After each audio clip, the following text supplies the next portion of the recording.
Thank you so much for being part of Bionetic Sports. My name is Brian, and yes, it's another video. It's another, talk of East African sports. Of course, Kenya, Uganda, Tanzania is what we bring you every single day.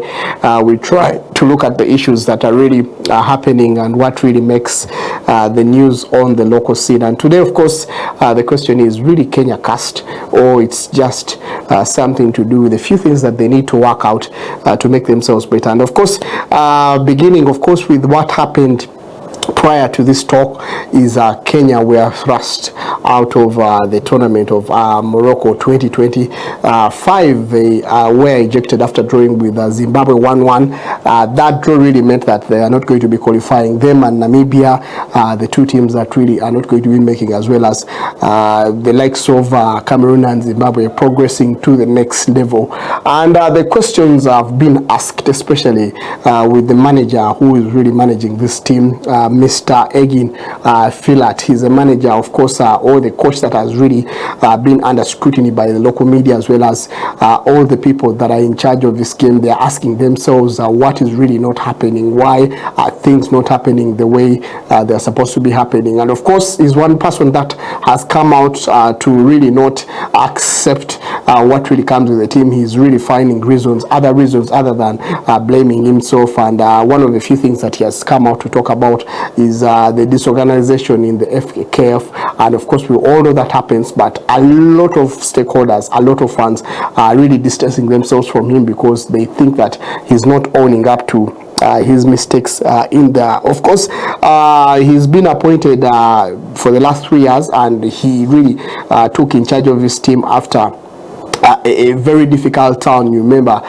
Kenya was banned by FIFA because of government interference, and he has taken over. He really made promises, and some of them have called them false promises. And one of the things that he came out and talked about is revamping the national team and creating a better tactical discipline, giving them a competitive level, which has not really been the case. And of course, in all the games that he has played, 7 wins, 23 games, and only 3 of the wins have come in competitive games.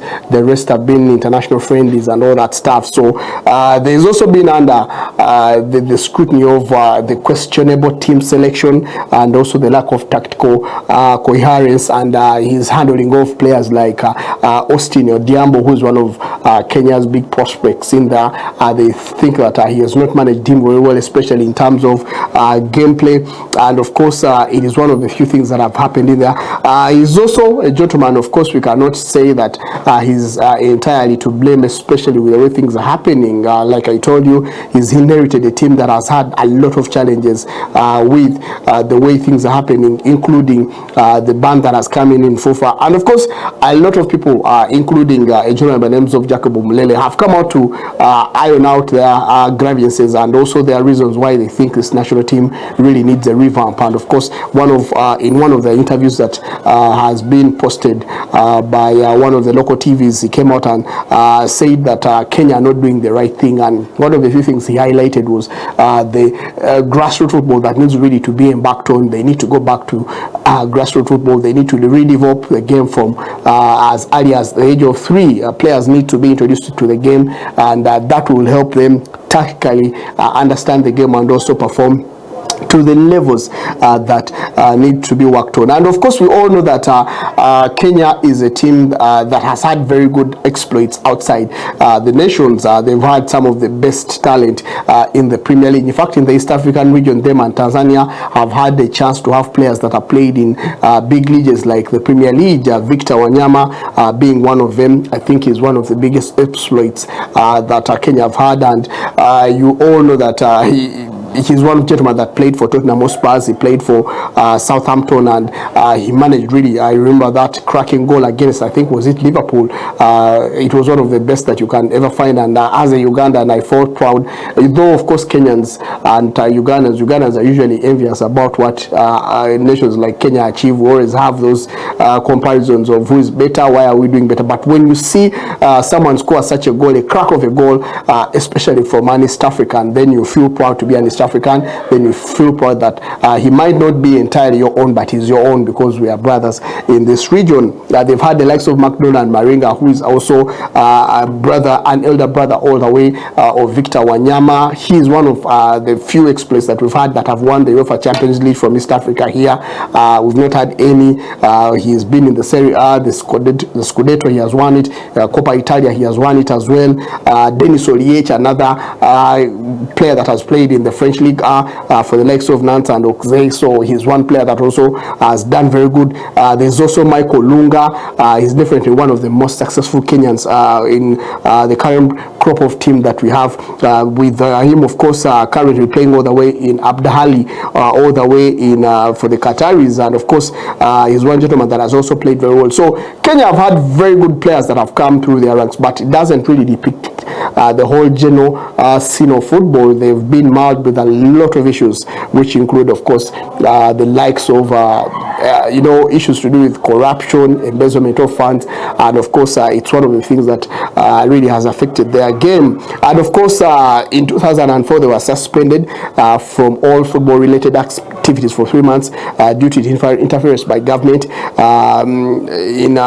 The ban was reversed because there were new decrees and statutes that were really introduced in the game. On 14th of January there was also issues that came in with over 14 players being suspended, including 6 players from Zouk Ericho FC and 2 coaches for match fixing allegations as well. In 2002, of course, that is the reset ban that came in February 2002, and of course this is after the sports ministry disbanded, that is the FKF, over alleged misappropriation of funds, and appointed a caretaker committee in 2011 November. And of course, that disqualified them from the African Cup of Nations, that is all the way in Ivory Coast. So they've had a lot of things to do with that. In fact, even this year as well, beginning of year, I think it was March 16th, that is where they had the AGM that was supposed to be available. And there was a High Court order which was initiated by a gentleman by the names of Milton Nyakudi, who challenged the authenticity of the people that are holding the AGM, and of course he challenged them with the legality of them holding the AGM. And of course that was one of the few things that also affected their game, because on March 27th the World Governing Body FIFA came out and wrote to them and informed them that if they don't comply with the statutes, they are going to be banning them. They organized themselves and they got back, but it has been an interesting journey with their team, and issues that have always come in with the way they are really doing their stuff. And what I really think it's something to do with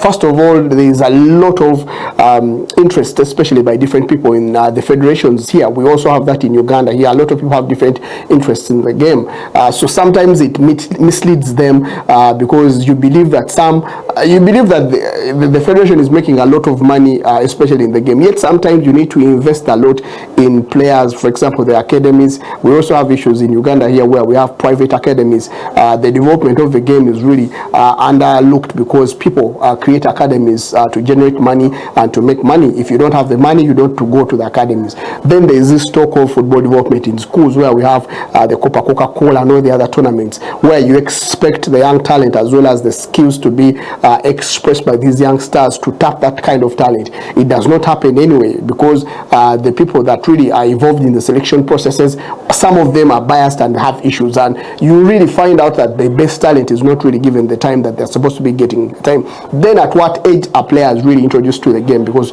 you have in countries like England or the other European countries, the system is there where players go through all the necessary that is levels of the game, and those levels involve the under 19, the under 20, the under 16s, and before someone graduates after when he's above 19 to a professional contract. And they've gone through the necessary steps, and they've really learned what it really means to really go through all the procedures of the game.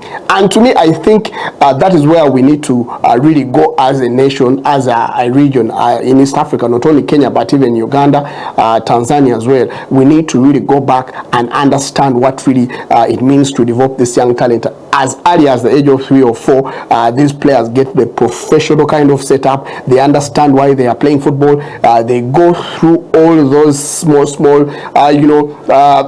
learning processes, and to me that is where we will have professional players. Mr. Jacob Molele was talking about the game against Zimbabwe, and I highlighted a few things with the way the players were playing, and he really gave an example of one of the chances that Kenya got, and that was the first chance to convert a player cutting in, and instead of really passing the ball into the net, he went for power. And that is a simple kind of example of technical ability of a player. Players really not given that kind of lessons just at the age of 20 or 25. We have here in Africa where we have players becoming professionals at the age of 25.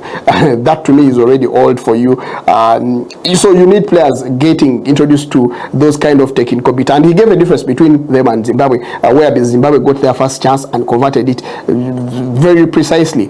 And to me that is where we need to really start looking at. We need to have these players technically understanding the game from the word go as early as the age of 4. These simple things like how you need to carry yourself on the pitch, holding the ball, passing the ball, the basics are things that are given at an early age, and when they come to the competitions they are really easy to express themselves. So Uganda as well really has suffered that kind of problem. So it's not, we are not immune to that. Though the difference between Uganda and Tanzania or Kenya is that Uganda have always had success on the national team, despite the fact that of course they've taken long without going through the group stages and performing very well. But in FIFA rankings they've really been topping the region, even without having better clubs and without having better organization in the game. But they've also managed to really do wonders. This year they are going to be, they qualified all the way to next year's tournament, and there are things that really you can compare between all the nations and how they are set up their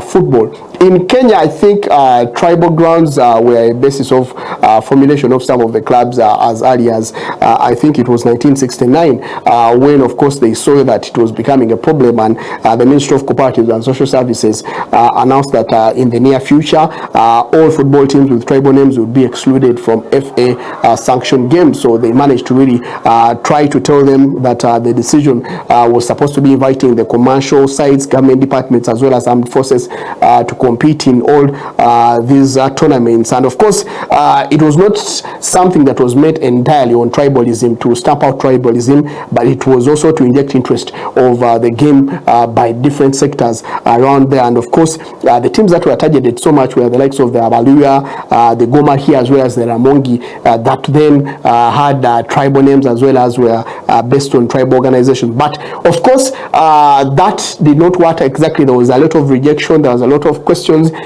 saying that the corporate teams as well as these forces teams really were not going to give us the clear picture of what really football was made, because most of these teams were basing on things like profit making and things to do with they were not looking at the development of the game. So there was a lot of rejection from especially the people that were behind all these teams. Then of course in 1978 Vice President Arap Moi became president and of course succeeded Mzee Jomo Kenyatta, and in 1980 he came out with a decree. That decree was of course that all tribal associations disband and themselves, and of course all the associations with tribal names are supposed to be changed into names that reflect the whole national outlook, not just the tribal in there. And of course organizations like the GEMA and the Luo Union fell like dominoes in there. The Kenya National Sports Council announced that of course it's going to be applying to the sports as well. You had teams like Goan Institute become Nairobi Institute,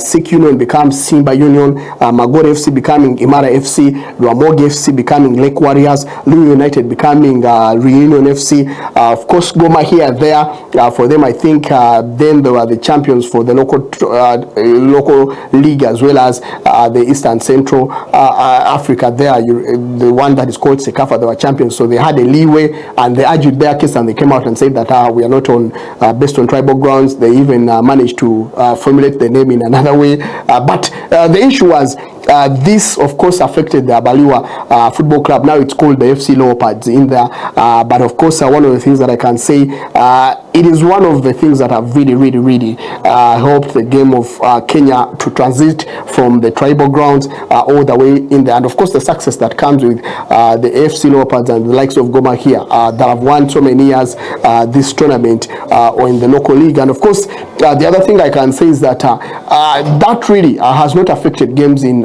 countries like Uganda, because we've not had ethnic grounds in there. Uganda, of course, had teams from the world go having teams that are institutional teams becoming, of course, the foundation of the football for their league. And of course, I'll be discussing that as well as Tanzania in the next videos of their organization and how they set up their game. But also, there is also a problem in Kenya where they've not had a title sponsor since I think 2021 to present. They've not had a title sponsor. They've had the Sports Pesa, they've had Azam helping them in the league, they've had Absa, Bet King in the previous years, but seems like after the KPL really, the company that was running the league, after they were really now, pushed away or they stopped really running the league, the FAKF is really finding challenges, of course, with the money that is coming into the league. So there are a lot of things that are really affecting the development of the game, with the money, with the people that run the game, and I really think it's not about Kenya being cast. It's not Kenya being cast. It is just a mindset that they need to change, and the development of the game. Jacob Omulede gave a clear example as I'm ending this video. He said that if really Kenya wants to develop their game, they need to begin going back. Example, the under-20 team that really qualified for African Championship, they really need to be now the team that is really prepared for the 2027. Even if they lose all the games that they are playing, the next games, you put them there, give them a chance, and make them the lead team. And from that, I really believe that will help them really stay safe, understand the game, be together, and by the time you get to 2027, then you'll have a team that is all together, that is understanding the game and ready to compete. So that means all the mature players are really need to be really erased out by by the time we reach 2027. So that is another idea as well, but the main point is go back to the roots, understand the game, develop it from as early as 3, and then the other issues that come with the mismanagement and all that stuff will be worked on by easy things and simple terms, with the way you handle, of course, the other issues that affect the country as a whole. So that is what we had for you, and of course I'll be coming back and telling you more about Kenya. Of course, how is Kenya different from Uganda, how is Uganda different from Tanzania, and all the other things that happen, of course, in the region as we prepare for African Cup of Nations 2027. My name is Brian, and of course I'll really stop at that and say that keep, of course, subscribing as well as enjoying the page, and of course wait for more as we really traverse all the regions talking about football. We shall also even go to Rwanda and see how they do their stuff and what really is affecting their game. Why are these teams not qualifying for the big tournaments, and why are they not performing if they qualify? That and so much more here on Bionetic Sports. Stay safe, enjoy your day, bye bye.